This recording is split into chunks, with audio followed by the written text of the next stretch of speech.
परिवार के सभी सदस्यों को मेरा सुबह का नमस्कार।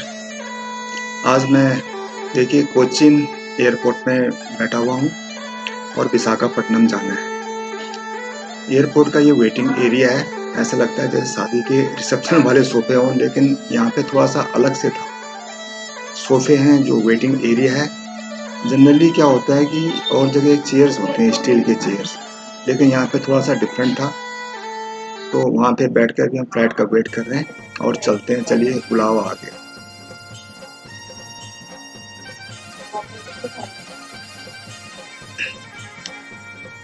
आसमान से अगर नीचे देखते हैं तो कुछ इस प्रकार दिखाई देता है। छोटे-छोटे ये जो दिख रहे हैं ना जहाज, दिखने में बहुत छोटे दिख रहे हैं लेकिन हैं बहुत बड़े-बड़े पोर्ट्स हैं।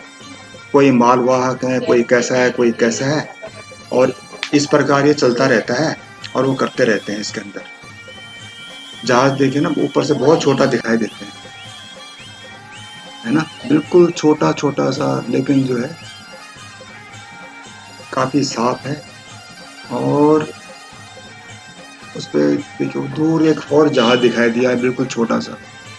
पानी बिल्कुल साफ सुथरा नीला सा दिखता है। यहाँ पे दिल्ली में जैसे सर्दी थी, यहाँ पे ऐसा मौसम नहीं है।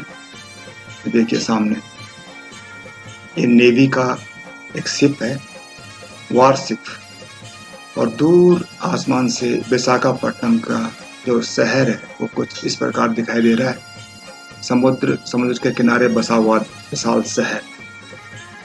आसमान से जितने भी शहर दिखते हैं वो सारे सफ़ेद सफ़ेद ही दिखाई देते हैं मकान, जैसे कि सब लोगों ने सफ़ेद ही व्हाइट वॉश जो है व्हाइट ही कर रखा, लेकिन ऐसा नहीं होता है। लेकिन मैक्सिमम जो होता है ऊपर से सफ़ेद ही दिखते हैं। घनी आबादी वाला शहर समुद्र के किनारे बसा हुआ है। देखिए इसके टॉप व्यू, एक तरफ समुद्र है, साथ में रोड है, उसके साथ साथ ऊंची ऊंची इमारतें, छोटी इमारतें, बड़े मकान, छोटे मकान। और हम जो है हमारा प्लेन अभी जो है लैंड कर गया और लैंड करने के साथ ही अब वेट कर रहे हैं जैसे ही इसके गेट खुलेंगे।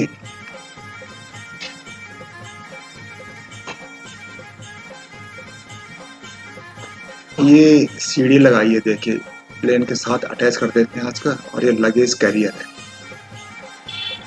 आगे से ट्रैक्टर को लगाते हैं और उसके पीछे लगेज बांध देते हैं।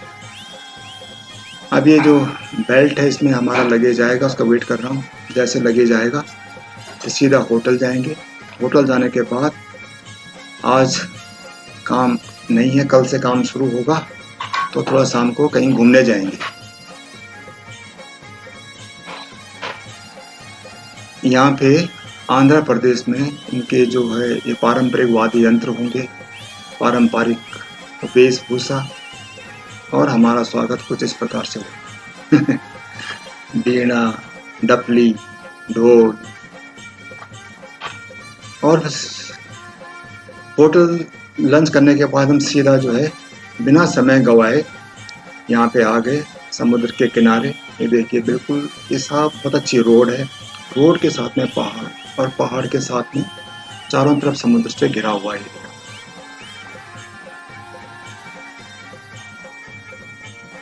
प्राकृतिक सौंदर्य बहुत ज़्यादा है यहाँ। सड़कें बहुत साफ सुथरी हैं, बीचेस भी बहुत साफ सुथरी हैं। दूर तक जहाँ नजर जाती है अंतहीन अथाह महासागर, और महासागर के किनारे पे बसा हुआ विशाखापट्टनम शहर जो कि आंध्र प्रदेश जिले में है। समुद्र की जो लहरें हैं बहुत वेग के साथ उठ के आती हैं, किनारे तक पहुंचती हैं और टकरा के फिर वापस चली जाती हैं।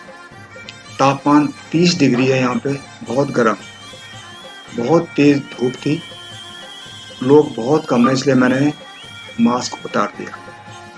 कम से कम ठंडी हवा का आनंद तो लें, है कि नहीं बात। और ये गोगल्स पहन लिए क्योंकि यहाँ पे आँख ही नहीं खुल रही थी, इतनी तेज धूप है, इतनी तेज धूप कि आँख ही नहीं खुल रही थी। तो जनरली मैं गॉगल्स लेके नहीं जाता, लेकिन मेरे को मालूम था कि ये जो शहर है ना, साउथ में, साउथ के अंदर क्या है कि वहाँ छतरी तो होती नहीं है, गर्मी पड़ेगी, तो इसीलिए मैं जो है लेके आ गया।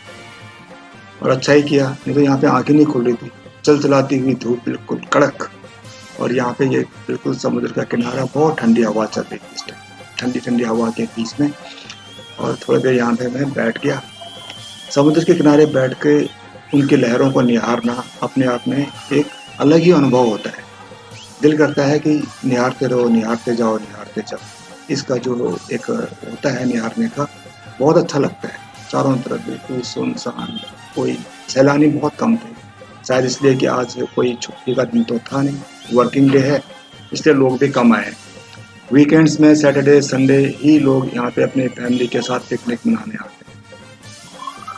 और यहाँ पे ये जो देखिए रोड बिल्कुल पहाड़ी रास्ता है, पहाड़ी रास्ते पे सड़क है, सड़क के किनारे ही ये शहर बसा हुआ है। और उसके जो पीछे है, जो जहाँ पे ये जो सामने जो दूर एक बिल्डिंग दिखाई दे रही है, एक 5 स्टार होटल है, ताज ग्रुप का। और इसके जो चारों तरफ, या जो मेरे जो बिल्कुल जब मैं बैठा हूँ, ये ऊपर देखिए पहाड़ी मेरे जो बाईं साइड है ऊपर, ये कैलाश गिरी पर्वत है, कैलाश हिल्स। तो यहाँ भी जाऊँगा मैं। इसके बाद एक बारी पहले यहाँ को बीचेस को देख लेते हैं, इसके बाद इन पर्वतमालाओं को पार करते हुए ऊपर कैलाश गिरी, कैलाश हिल्स पर्वत है, भगवान शिव शंकर का अपना स्थान, तो वहाँ भी जाऊँगा। और वहाँ जाके देखेंगे, बहुत अच्छा है भाई, पहले भी मैं जा रखा हूँ। वहाँ जाके भी एक सुकून मिलता है, शहर का सिनेटिक व्यू मिलता है, बहुत अच्छा शहर वहाँ से दिखाई देता है। जितनी जितनी हाइट में बढ़ते जाते हैं शहर, उतना अच्छा दिखाई देता है। देखिए ऊपर से बिल्कुल चारों तरफ फैला हुआ सागर, महासागर। ये सागर जो है बे ऑफ बंगाल, यानी बंगाल की खाड़ी जो है वो वाला सागर है। गंगा मैया जब गौमुख उत्तराखंड से निकलती है, तो इसी सागर में, बे ऑफ बंगाल कलकत्ता में के पास जो बंगाल की खाड़ी है, वहाँ पे समुद्र में विलीन हो जाती है, मिल जाती है। तो उस लिहाज से देखा जाए तो इस समुद्र का पानी भी पवित्र हुआ, क्योंकि गंगा जल की एक बूंद अगर एक बड़े घड़े में भी पड़ जाती है तो वो भी पवित्र हो जाता है। यहाँ के पर्वत देखिए, पहाड़, उत्तराखंड के जो पहाड़ हैं वो थोड़ा धड़धड़े से हैं, यहाँ के पहाड़ पथरीले हैं, मजबूत हैं, पूरा हरा भरा सारा बिल्कुल चारों तरफ से। लहरों को देखिए, लहरें से अगर अपने जीवन से हम कनेक्ट करें तो ये लहरें से हम बहुत कुछ सीख सकते हैं। दूर से लहरें बड़े वेग के साथ आती हैं, सागर किनारे पे आकर के टकरा करके चूर चूर हो जाती हैं, उस दीवार को तोड़ नहीं पाती, फाड़ नहीं पाती, और वापस चली जाती हैं। लेकिन ऐसा नहीं कि फिर हिम्मत हार जाती, दोबारा उससे डबल ताकत के साथ आती हैं और फिर से टकराती हैं। और ये क्रम इनका दिन रात नित्य चलता रहता है, चलता रहता है, चलता रहता है, जैसे रुकना तो है ही नहीं। और रुकने का नाम भी नहीं लेती है, कभी हार नहीं मानती, चाहे कितनी भी परेशानियां क्यों ना हो, कितने भी नुकीले पत्थर, पहाड़, चट्टान क्यों नहीं समुद्र किनारे होती है, लेकिन लहरें चलती जाती हैं, चलती जाती हैं, चरा मेती, चरा मेती, चरा मेती। अभी धूप इतनी तेज थी कि अंदर से मेरे को बहुत पसीना आ रहा था, लेकिन साथ ही साथ बहुत सुंदर हवा भी चल रही है यहाँ। आसमान में देखिए सूरज बिल्कुल ऐसे चमक रहा है जैसे दिल्ली में मई जून का होता है, 30-32 डिग्री टेम्परेचर पहुंच जाता है। ये देखिए फिर से एक लहर उठी और सागर किनारे तट पे आकर के टकराई, टकरा के यहीं पे घुल जाती है, मिल जाती है, इसको चीर के आगे नहीं बढ़ पाती है और फिर से वापस समुद्र में विलीन हो जाती है। इसी प्रकार मानव जीवन भी है, लेकिन मानव क्या होता है, हम लोग हार मान जाते हैं और लहरें हैं कि हार नहीं मानती। एक बार चकनाचूर हुई तो क्या हुआ, दोबारा उसे डबल ताकत से आती। बिल्कुल देखो, लहरों को निहारते रहो, बहुत कुछ सीखने को मिलता है।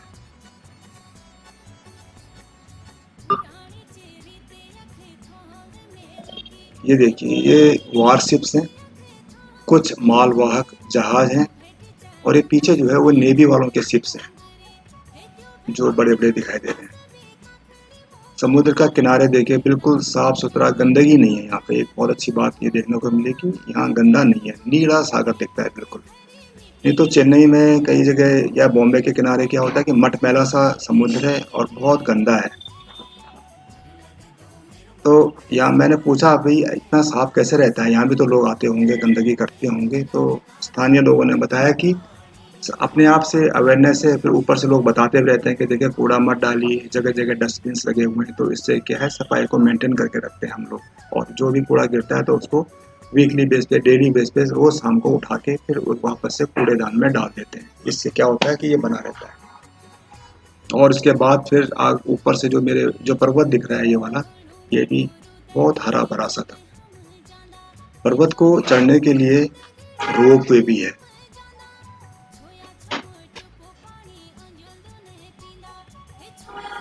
ये देखिए लहरें आई, टकराई, रेत छोड़ के प्लेन करके चली गई। और जब हाई टाइड्स आती हैं तो ये लहरें ऊपर सड़क तक आ जाती हैं। और समुद्र के अंदर का कोई गंदगी होती है तो वो जो टाइड्स आती हैं सारी गंदगी को बाहर फेंक देता है और फिर वापस सागर में विलीन हो जाता है। और दोबारा से ये क्रम चलता रहता है, निरंतर बहते जाता है।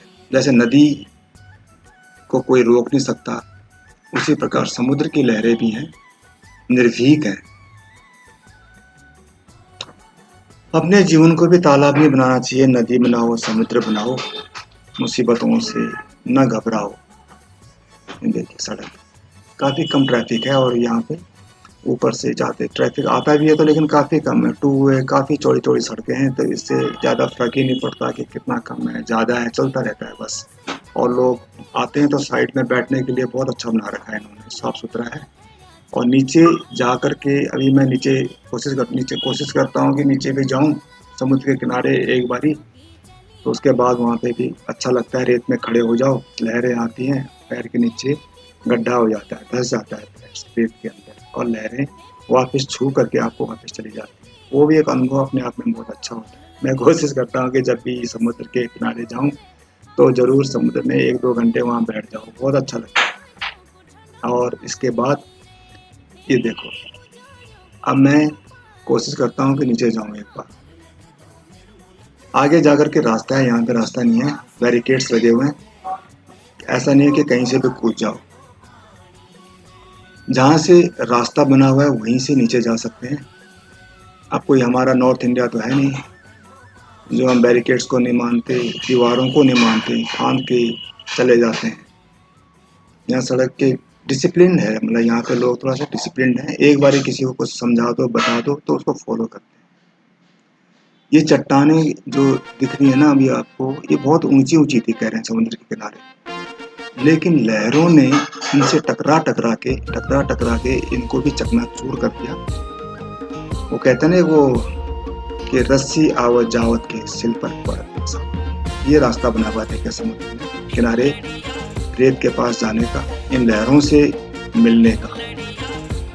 लहरों से जब आपका स्पर्श होता है, अपने चप्पल जूते उतारिए, पैंट को थोड़ा ऊपर करके, और जब वहाँ खड़े होते हैं और लहर पैरों को टकरा के जब गुजरती है तो उसकी रेत जो उसके ऊपर गिरता है और जहाँ खड़े होते हैं वहाँ जो गड्ढा हो जाता है, बहुत अच्छा लगता है। यहाँ पे एक पुराना ये जो शिप है, ये जो खड़ा हो रखा है, इसकी मेंटेनेंस चल रही थी।